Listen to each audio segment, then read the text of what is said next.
E aí pessoal, tudo bem? Como é que estão vocês? Espero que todo mundo esteja bem, né?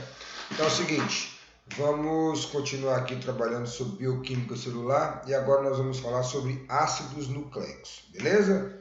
Quando a gente fala de ácido nucleico, já vem obviamente em nossa mente, já que nós vamos trabalhar, entender sobre DNA e sobre RNA. E também os processos que acontecem lá na célula, onde estarão participando essas duas moléculas, ok? DNA e RNA, tá aí a molécula para vocês verem. Deixa eu pegar uma canetinha aqui para nós. Pronto. Então aqui, já olhando nesse desenho aqui, galera, a gente consegue perceber que já existem algumas diferenças em termos de estrutura para a molécula DNA e RNA. Quando eu olho aqui, por exemplo, eu vejo que a molécula de DNA é essa molécula dupla, certo? Enquanto que a molécula de RNA é uma molécula simples. Isso já seria uma diferença básica, né? Dentro delas duas aqui. Só que existem outras diferenças ainda que nós vamos abordar. O fato é que as moléculas dos ácidos nucleicos, eles são polímeros. Quando nós estudamos proteína, nós vimos o quê? Que polímeros são moléculas grandes, macromoléculas formadas por monômeros. E aqui nos ácidos nucleicos eles também são assim. São polímeros, moléculas grandes, formadas por vários monômeros, estruturas menores iguais. E que estruturas são essas? São os nucleotídeos. Então, tanto DNA quanto RNA, eles são formados por nucleotídeos. O que vai variar neles é quais são as suas bases nitrogenadas e qual é a sua pentose. Mas todo nucleotídeo ele é formado por um fosfato, por uma pentose e por uma base nitrogenada, perfeito? E aí a gente vai ver o seguinte, que no nucleotídeo de DNA eu vou ter 4 bases que são adenina, guanina, citosina e timina. Enquanto que no nucleotídeo do RNA eu vou ter adenina, guanina, citosina, não tenho a timina. No lugar da timina eu tenho uma uracila. Perfeito? Isso é uma diferença em relação às bases nitrogenadas. Outra diferença que nós vamos ter também é em relação à pentose, onde na molécula de DNA eu tenho uma desoxirribose e na molécula de RNA eu tenho uma ribose. Tudo bem? Então, olha bem, o nucleotídeo é formado por um fosfato, por uma base nitrogenada e por uma pentose. Base nitrogenada no DNA, adenina, guanina, citosina e timina. No RNA, adenina, guanina, citosina e uracila. Tudo bem? DNA, desoxirribose, RNA é uma ribose. O fosfato é o mesmo para as duas moléculas. E aí, como é que eu vou diferenciar uma pentose ribose por uma desoxirribose? Vejam que aqui nesse carbono aqui, no carbono 2', na ribose eu tenho uma hidroxila, enquanto que no mesmo carbono, em uma desoxirribose, eu tenho apenas um hidrogênio. Tudo bem? Isso é uma diferença da molécula das pentoses presentes nos ácidos nucleicos. Perfeito? Vamos lá. Opa, deixa eu abaixar aqui de novo para sair daqui.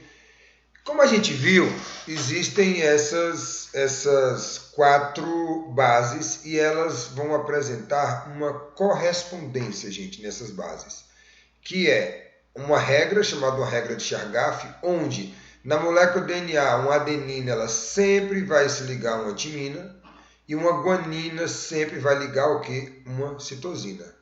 Quando for na molécula de RNA, que vai utilizar uma molécula de DNA como base, a gente vai ver já na questão do RNA mensageiro, sai a molécula de timina e entra a molécula de uracila. O fato é que acontece? As moléculas de adenina e guanina, ela apresenta 2 anéis. Eu a chamo de bases púricas ou purinas, ok? Enquanto que a timina, a citosina e a uracila, que também apresenta o anel, eu vou chamar de bases pirimídicas ou de pirimidinas, perfeito? O fato é, galera, que sempre uma adenina vai ligar com uma timina, uma guanina sempre liga-se em citosina. Isso quando eu estou falando o quê? De uma molécula de DNA. Vamos imaginar essa molécula de DNA aqui, deixa eu voltar a imagem, essa molécula toda retorcida. Cada lado aqui dessa molécula, cada fita dessa, que são fitas complementares e antiparalelas, elas são formadas o quê? Por um fosfato, por uma pentose e por uma base nitrogenada. E sempre uma base púrica vai fazer uma ligação com uma base pirimídica, beleza? Então, por exemplo, quando eu olho aqui, a fita DNA está naquela fita enrolada, a gente está pegando essa fita e deixando ela aqui paralela, né? Para a gente poder observar. O que eu vejo? Que aqui desse lado, olha só, eu tenho aqui ó, uma base púrica ligada a uma base pirimídica. Percebam que nas ligações entre adenina e timina eu tenho duas ligações de hidrogênio e entre outra aqui, no caso uma guanina e uma citosina, eu tenho 3 ligações de hidrogênio. Isso daqui, se eu não estou enganado, foi uma questão do Enem de 2018, se eu não me engano. Onde na questão, o lance da questão era observarmos a questão das quantidades de ligações de hidrogênio. Tá? Outra coisa que a gente deve observar aqui nesse esqueleto aqui de uma molécula DNA é essas terminações, gente. Percebam que nessa fita do lado de cá e essa fita do lado de cá, percebam que nesse lado termina, nesse carbono aqui, que é um carbono 3' termina-se com fosfato. Tá? Desse carbono aqui que... Perdão, 3' lá de cá, aqui, ó. Termina com fosfato, a gente chama de carbono 5'. Do lado de cá está terminando com o carbono, é uma 3' e termina com uma hidroxila. Então veja bem, quando eu olho um filamento de molécula de DNA, ele é uma estrutura dessa maneira. Desculpa aqui o traço, mas aqui é do próprio programa aqui do computador. Onde o que vai acontecer, gente? Em uma extremidade eu vou estar terminando com fosfato, eu vou chamar de 5'. Então acompanha aqui, ó. Fez essa volta toda, essa ponta de cá vai estar uma hidroxila ligado na pentose. Ao passo que, se aqui é 5', aqui vai ser 3', então aqui embaixo na outra extremidade vai ser o quê? Uma 5'. Então, na ponta 5', ligado à pentose, eu tenho um fosfato. E na extremidade 3', ligada à pentose, eu tenho uma hidroxila.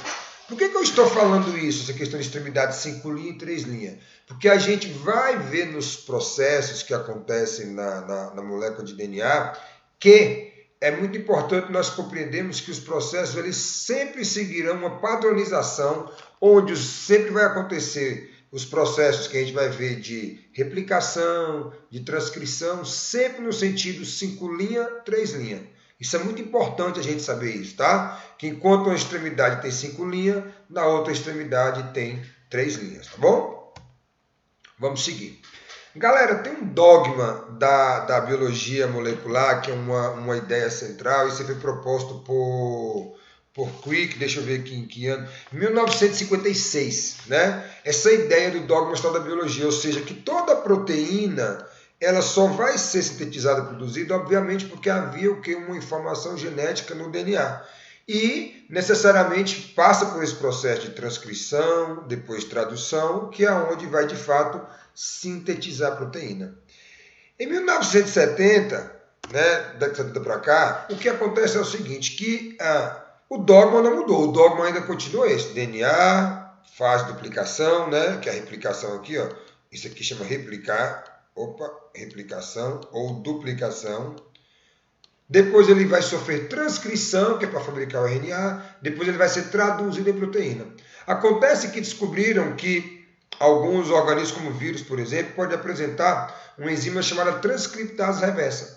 E esse tipo de enzima permite com que, através de RNA, possa fabricar DNA e depois voltar a transcrever novamente em RNA.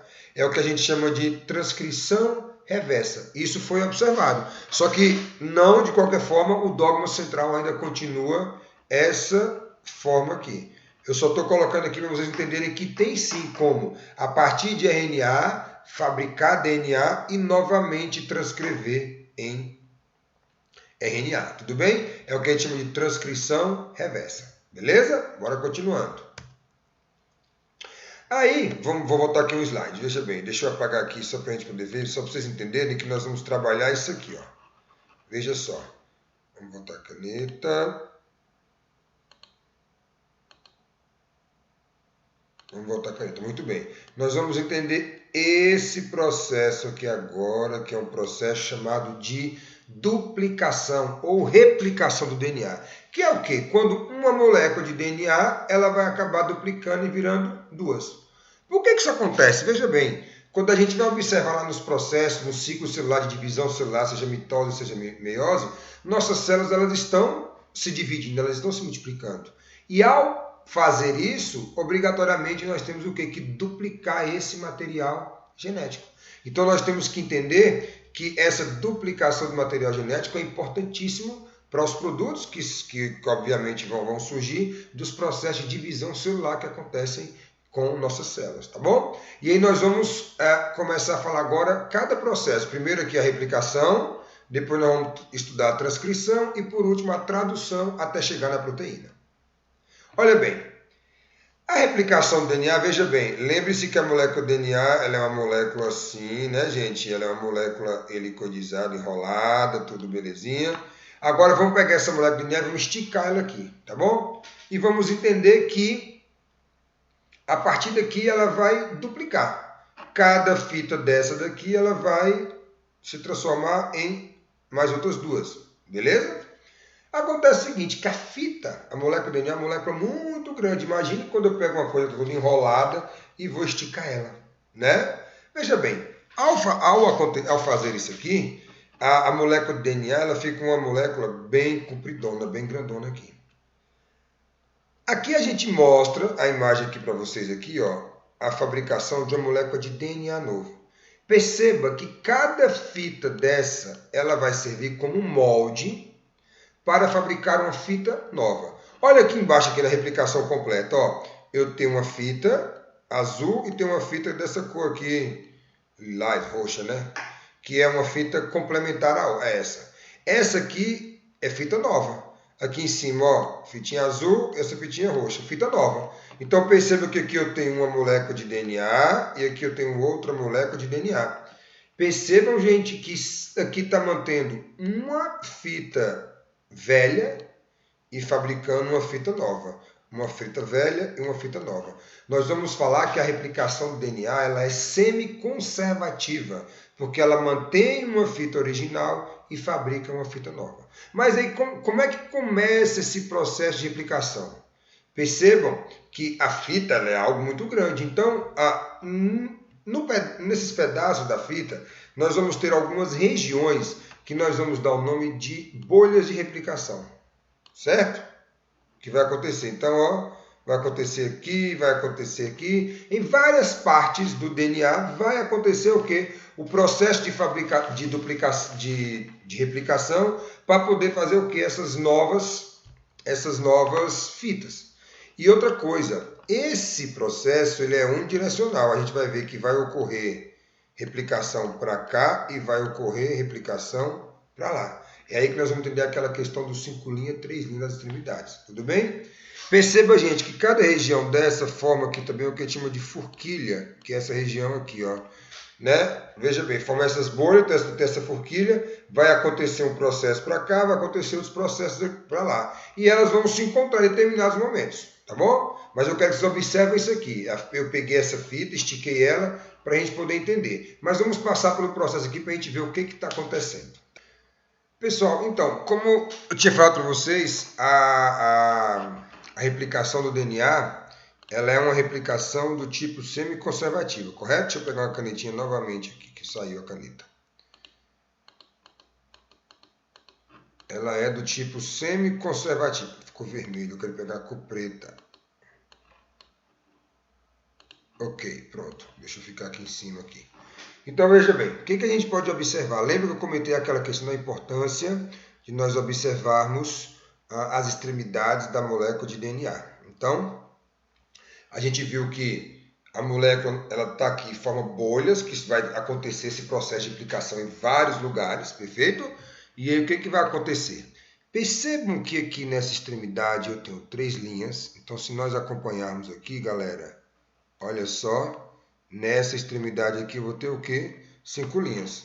Se aqui eu tenho 5 linhas, nessa extremidade eu tenho o quê? 3 linhas, tá? Gente, o que a gente vai perceber? Que toda vez que for ter o processo de replicação ou de transcrição, sempre o sentido da vida é 5 linhas, 3 linhas. Tem até uma chargezinha daquela Mafalda que pergunta assim, qual é o sentido da vida? Ela fala 5 linhas, 3 linhas. Por quê? Porque todos os processos eles vão dar nessa direção. Perceba, gente, que aqui tem uma setinha aqui, ó, indicando o seguinte, que a fita nova que está sendo feita, essa fita aqui, ó, se aqui tem 3, gente, a fita nova vai ter o quê? 5. Então ela vai estar fazendo o quê? Para lá, não é isso? 5 linhas, indo lá para a outra extremidade dela, que vai ser 3 linhas. Do mesmo jeito, se aqui tem 5 linhas, a fita nova, ela vai estar com a extremidade aqui 3. Então ela vai estar fazendo o quê? Para o lado de cá, né? Antiparalelas. O que vai acontecer? Nesse caso aqui, eu estou tendo, nesse desenho que a gente está vendo, aqui na parte de baixo, no sentido 5 linhas, 3 linhas para lá. E aqui na parte de cima está tendo o quê? No sentido 5 linhas, 3 linhas para cá. Não é isso? O que a gente vai entender aqui? Primeiro que eu já vou explicar a questão das enzimas aqui. Eu só quero que vocês visualizam aqui na tela e compreendam. Eu vou apagar aqui até para vocês verem que é muito importante a gente compreender isso aqui. E percebam o sentido que está acontecendo na fita. Tá? Percebam como está acontecendo aqui na fita, na tela do computador aí de vocês. Então, olha bem. Aqui está fazendo para cá e aqui está fazendo para cá. Sempre no sentido 5 linhas, 3 linhas. Eu acabei apagando sem querer. Agora vamos identificar o que está acontecendo. Gente, molécula de DNA está assim. O que vai acontecer? Essa molécula ela vai se abrir. Eu tenho uma enzima que faz isso. É uma enzima chamada de helicase. Está aqui ela. Então essa enzima ela tem como característica pegar essa molécula de DNA que está enrolado e abrir essa molécula. Para o quê? Para expor as bases. O que vai acontecer? Eu tenho agora uma outra enzima muito importante, que é uma enzima chamada DNA polimerase. Essa enzima DNA polimerase é que vai vir fabricando a nova fita, utilizando essa como base para lá, e fabricando a nova fita, utilizando como base para lá. Perceba que a DNA polimerase ela vai estar atuando aqui, ó, fazendo uma fita para lá, e ela vai estar atuando aqui, fazendo uma fita para cá. Gente, acontece que, como a gente viu no slide anterior, a gente vai ter a formação dessas bolhas, né, de replicação. E aí ele vai replicando para um lado, vai replicando para o outro, e aí eles vão se encontrar. O que vai acontecer? Essa fita daqui de baixo, tudo bem? A gente fala que ela é uma fita contínua. Por que ela é uma fita contínua?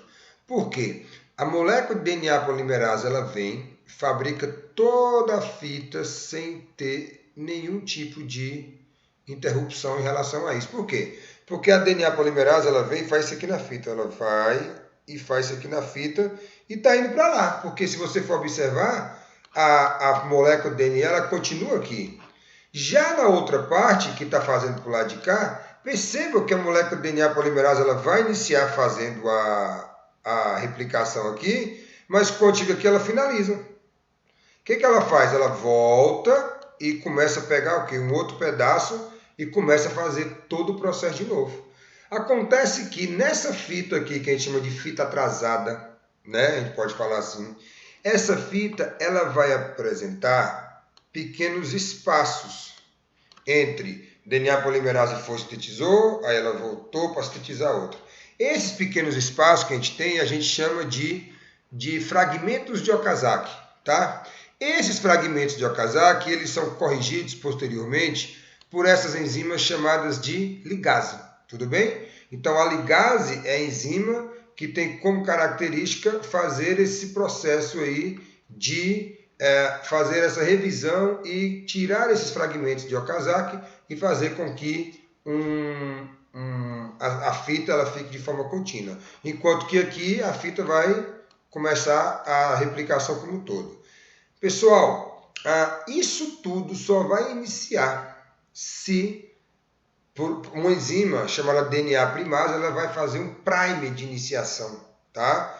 Que vai fazer com que, é daqui que você vai começar DNA polimerase a fazer todo o processo de replicação.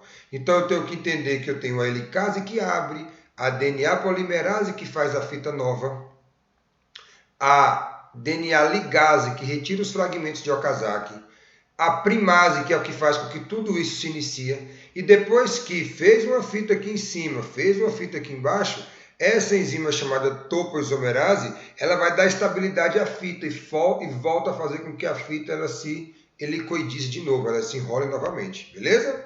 Então esse aqui seria o que? O processo de replicação do DNA.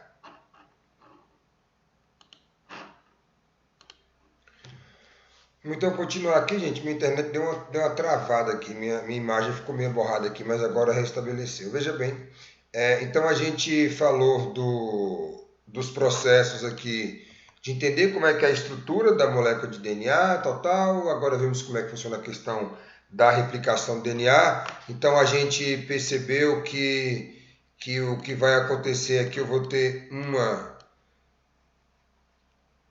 síntese de uma fita nova DNA para cá e outra do lado de cá. Sempre sendo feito o que? Pela molécula de DNA polimerase, mas iniciado por uma primase, que vai fazer esse primer de iniciação aqui, e vai fazer com que essa DNA polimerase ele possa sintetizar a fita nova. Sempre no sentido...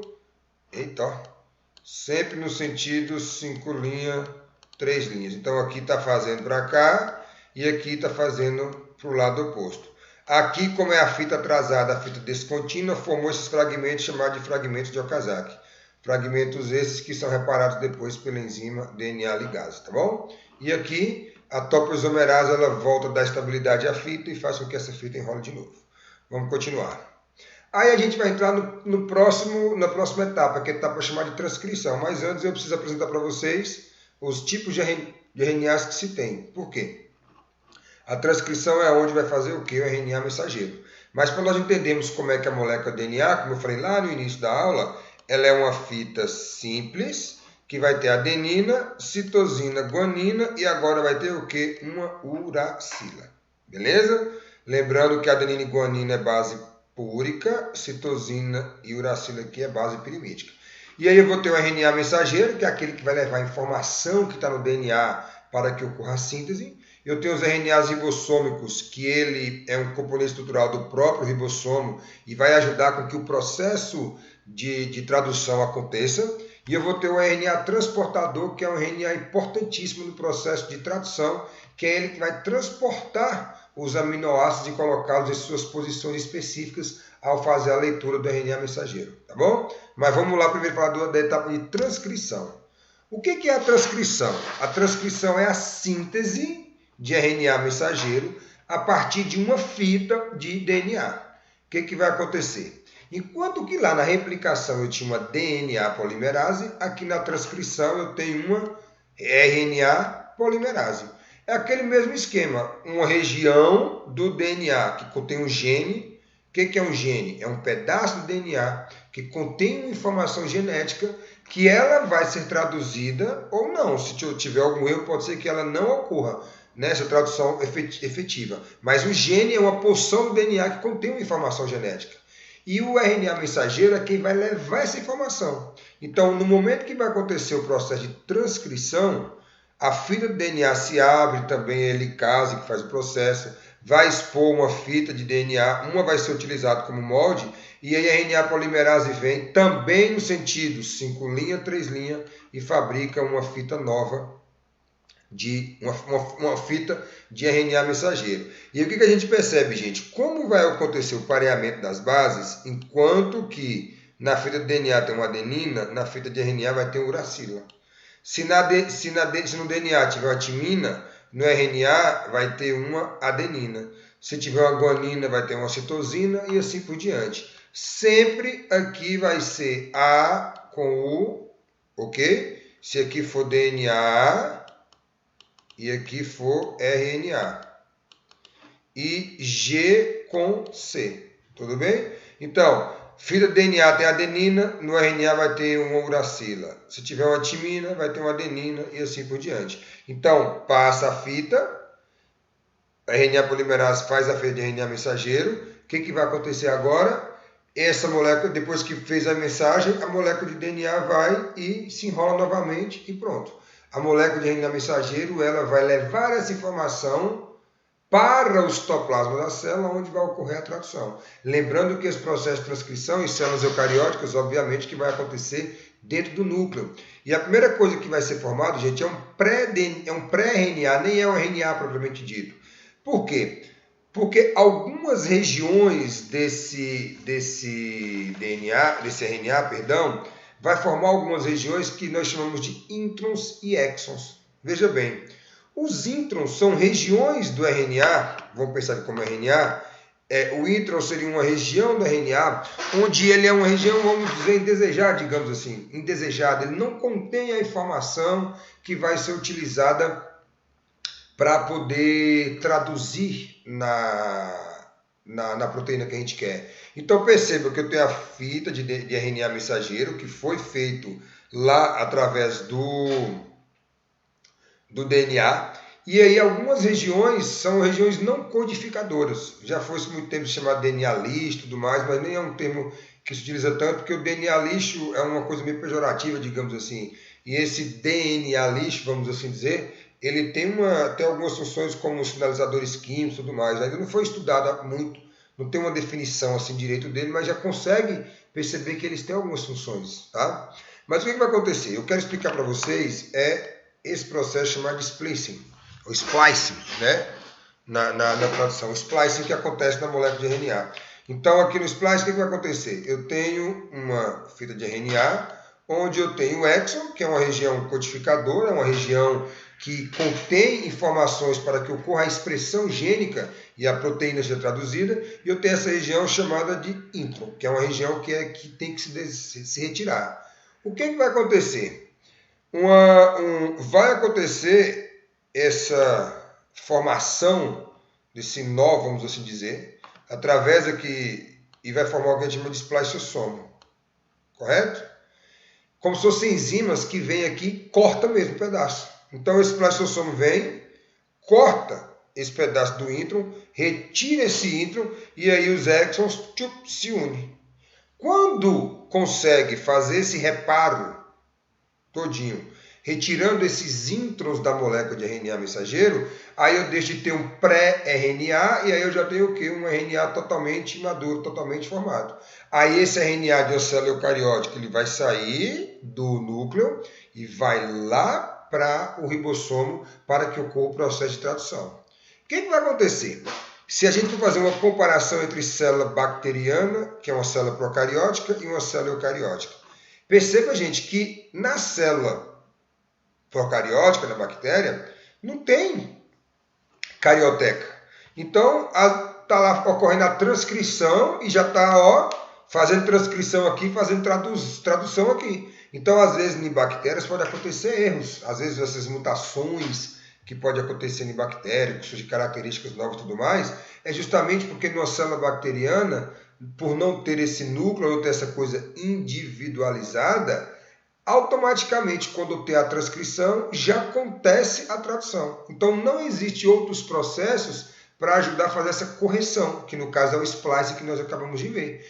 Ao passo que em células eucarióticas, faz a transcrição, forma o pré-RNA, aí eu vou ter esse processamento do RNA, que é o splicing, faz essa correção, retira os introns, junta-se os exons, e aí sim o RNA de fato formado, com as informações necessárias, desejadas, sai do núcleo, vai para o citoplasma, para que aconteça agora o que? O processo de tradução. Correto?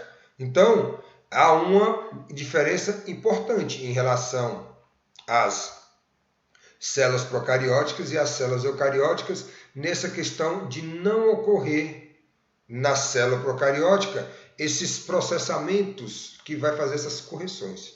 Firmeza? Vamos seguir. E aí nós vamos chegar ao quê? Na síntese de proteína, que é a última etapa, que é a tradução. O que acontece? Aqui, na tradução, a gente precisa de alguns atores aqui que é muito importante no processo. Que é quem? O RNA mensageiro, obviamente, que é aquele que vai estar levando a informação. Eu vou precisar do RNA transportador, ok? Que é quem faz o quê? Que transporta os aminoácidos. Eu vou precisar dos aminoácidos propriamente dito e vou precisar desse carinha aqui, ó, que é o ribossomo. Quando a gente vê lá organelas, lá citoplasmático e tudo mais, a gente costuma dizer, colocar os ribossomos como pontinhos, né? Só que na realidade, os ribossomos eles apresentam uma subunidade maior e uma subunidade menor. O que vai acontecer? Essa fita de RNA mensageiro formada, já o RNA mensageiro, quando ele sai do núcleo e vem para o citoplasma, a subunidade menor do ribossomo vem e encaixa-se nele. Correto? O que vai acontecer? Eu tenho o RNA transportador, que a função dele é trazer o aminoácido e colocar na posição normal dele, na posição ideal que ele tem que fazer, que ele tem que ficar. Como é que o RNA transportador faz? Primeira coisa que nós temos que saber é o seguinte, que na fita de RNA mensageiro, nós vamos ter uma sequência aqui de nucleotídeos, aqui de letrinhas, vamos assim dizer, e que a cada trinca, a cada 3 letras, eu tenho isso chamado de códon. E o que é o códon? Códon nada mais é do que uma trinca que vai ter uma correspondência no nosso código genético. Então, a cada trinca, ou seja, a cada códon, no nosso código genético corresponde a um dos nossos 20 aminoácidos. Ok? Então, vamos lá. Eu tenho o códon aqui no RNA mensageiro e o RNA transportador vai colocar o aminoácido na sua posição correspondente. Como é que ele sabe disso? Primeiro, que em uma das extremidades do RNA transportador, nós vamos ter uma estrutura chamada de anticódon. Esse anti aí, gente, não é algo pejorativo, não é que é contra o códon, não é nada nesse sentido. É simplesmente o seguinte, se eu observo, por exemplo, que aqui no códon do RNA mensageiro, deixa eu apagar aqui para ficar mais tranquilo, só um instantinho. Apagando. Se eu observo, por exemplo, aqui, olha só, aqui no RNA mensageiro aqui, ó, vamos novamente pegar a caneta. Se eu observo que aqui, que no RNA mensageiro tem o códon AUG, para o RNA transportador vir aqui encaixar perfeitamente, veja bem, lembra-se, a gente falou, ó, a correspondência é U, a correspondência é A, G, a correspondência é C. Eu estou falando aqui tudo de RNA, então se eu estou falando de RNA, não existe T, não existe timina aqui, tudo bem? Então esse anticódon nada mais é do que uma porção presente no RNA transportador que vai vir encaixar direitinho em seu códon correspondente aqui no RNA mensageiro. E lembrando que cada códon, que é uma sequência de 3 letras, significa um aminoácido aqui em nossa tabela. Então veja bem, pessoal, quando eu observo aqui na questão dessa sequência nossa aqui, a gente percebe que existe um sítio chamado de sítio P, e existe um sítio chamado de sítio A. Esse sítio P, esse P vem de sítio de polinucleotídeo. Nós não formamos uma proteína? Proteína é formada por vários aminoácidos, polipeptídeo, perdão. Então, uma proteína ele é um polipeptídeo formado por vários aminoácidos. Então, esse primeiro sítio P é aquele sítio P que ele vai dar, como é que eu posso dizer? Ele vai dar uma estrutura para a cadeia polipeptídica começar a ser montada. E esse sítio A, esse A vem o quê? Vem de aminoácido. Ixi Maria, não consegui escrever não. É onde esses aminoácidos eles vão se juntar aqui. Então perceba, A, o G, o transportador veio e colocou um aminoácido chamado metionina. O o RNA transportador veio e colocou um aminoácido chamado de fenilalanina. Perceba que no códon A, U, G, o U, ele representa um aminoácido naquela tabela. Vamos lá procurar. Vamos lá. A, U, e aí eu olho aqui na terceira linha aqui, G. Então aqui, ó, A, U, G, metionina. O outro que nós vimos foi, vamos lá ver para lembrar, foi U. Na hora que eu olho aqui, ó, U, e na terceira aqui, U, fenilalanina. Então, olha bem, um aminoácido, um códon no RNA mensageiro corresponde a um aminoácido no nosso código genético. Gente, isso aqui é código genético, não vamos confundir com genoma não, tá? Código genético, ele é universal, digamos assim. Os seres vivos, em sua grande maioria, apresentam esse mesmo código genético e, obviamente, que os seus genes é que se comportam de formas diferentes e a sequência de aminoácidos é que vai determinar as proteínas desses indivíduos. Mitocôndrias podem apresentar um código genético um pouco diferente, algumas bactérias com algumas características, mas no geral a gente fala que esse código genético ele é um código universal, que todos os seres vivos apresentam, tá? Então vamos lá entender, gente. Veio aqui metionina, colocou. Depois o outro RNA transportador veio e colocou a fenilalanina. Vamos ver esse outro códon, GGA. Se aqui é GGA, o anticódon do RNA transportador vai ser CU. Simplesmente para que ele faça o quê? Para que ele encaixe. Lá no código genético, esse códon 3, GGA, ele vai significar algo. Vamos ver? G. E aí onde é que ele vai ter? Ele vai ter GGA. E o A está aqui, ó. Olha aqui, ó. GGA. Vai ser uma glicina. Então aqui viria um RNA transportador, colocar aqui em cima uma glicina. E o que vai acontecer? Esse ribossomo ele vai passando, lendo a fita, e ele vem, trouxe um aminoácido, trouxe outro aminoácido, trouxe outro aminoácido. O que vai acontecer? Essa metionina vem, liga-se a essa fenilalanina, depois desses dois vem, liga-se à glicina, e aí ele sai e vão trazer outros aminoácidos, se houver, obviamente, a correspondência dessa leitura desses códons aqui. Acontece, gente, que o nosso código genético ele é chamado de universal e ele é degenerado. O que significa dizer isso? Significa dizer que um códon ele só consegue codificar um único tipo de aminoácido. Mas um aminoácido ele pode ser codificado por mais de um códon. Por exemplo, quando eu observo aqui, ó, fenilalanina, UUU, mas também pode ser UUC. Mas o UUU, ele só corresponde a fenilalanina. Então, eu vou repetir o que eu falei, ó. Um códon corresponde a apenas um único aminoácido, mas um aminoácido pode ter mais de um tipo de códon. Correto? Isso acontece porque às vezes pode ter alguns erros na hora de fazer o processo e substituição de base, fazer a leitura errada, que isso não acarreta nenhum tipo de alteração, caso não ocorra a mudança, obviamente, do aminoácido. Olha para vocês verem aqui a prolina. A prolina ele tem 4 códons diferentes para ela, tá? Mas vamos voltar para cá, para a gente poder entender umas coisas. Para a gente poder finalizar essa ideia. Olha só. Sempre vai iniciar por A ou G, que é uma metionina. Que isso é chamado o quê? De códon de iniciação. Se você perceber, está aqui, ó, A ou G, códon de iniciação. Então, no momento que vai acontecer essa leitura, vai ter esse código de iniciação. Mas, opa, aqui é uma metionina, botou a metionina. Depois continua lendo a fita e vem trazendo o quê? Os aminoácidos correspondentes a cada códon. E quando é que vai parar, Ramon? Vai parar, pessoal, quando encontrar um códon de parada.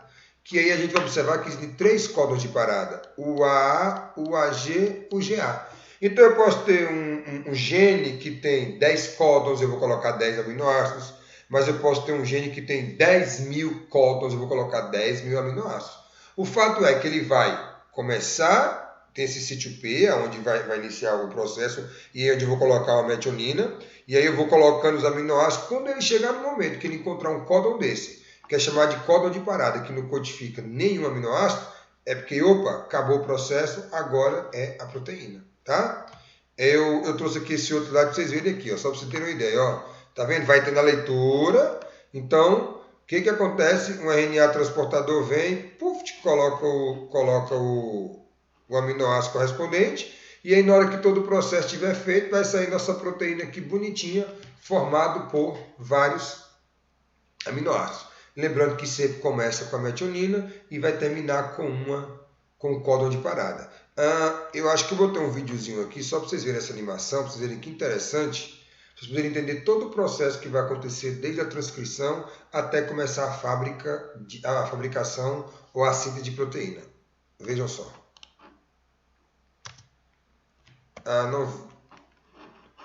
Não vai, galera. Perdão, mas não... Deixa eu ver. Vai lá.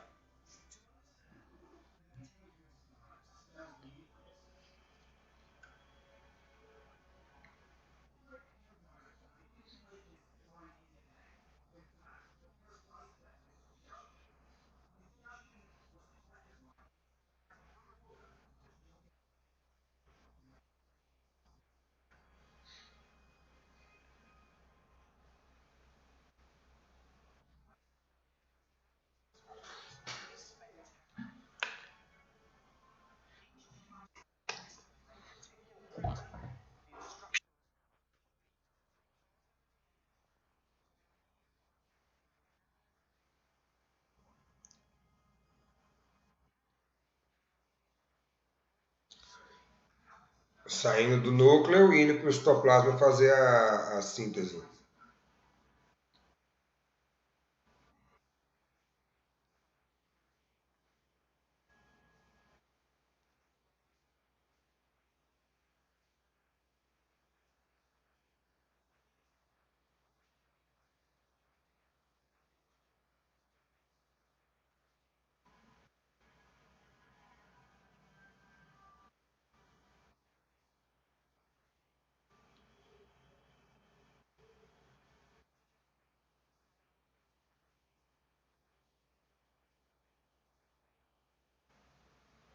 Pronto, é isso aí, galera. Um videozinho pequenininho. Gente, no YouTube tem um monte de vídeo de forma com animações para você poder compreender belezinha esse processo de replicação, esse processo de tradução, de transcrição, da estrutura do DNA, tem tudo, tá? Eu espero que eu tenha ajudado. Qualquer dúvida é só me procurar, tá bom? Brigadão, galera.